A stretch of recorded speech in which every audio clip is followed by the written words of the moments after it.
дүйнө жүзүн өрт алып, кара жалын каптады, кыяндай агып шаркырап, кызыл кандын акканы. Ушундай апат күндөрдө уяттан уят эмеспи уулуңдун үйдө жатканы. Жартыны бөлүп бирдешкен, жан каныбыз бирдешкен, жарым менен коштошом. Бактылаш, курбу замандаш, барың менен коштошом. Дүйнөдөн каргап жоготкун, душмандын жолун тоспосом. Элине бүлүк түшкөндө, эр жигит шондо сыналат, кедери элдин кетпейби.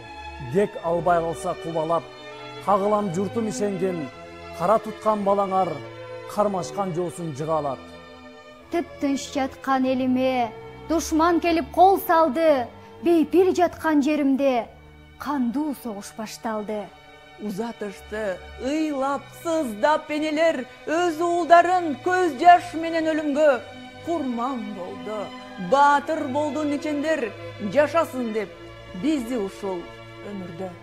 Кан согушка апалар да барышкан, өмүрлөрүн тоокелге салышкан, жолборс жүрөк жоокерлердин жара аттарын тамышкан.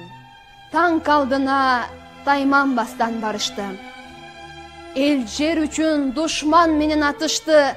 Эч тайманбас биздин баатыр аталар элибизге жеңиш менен кайтышты.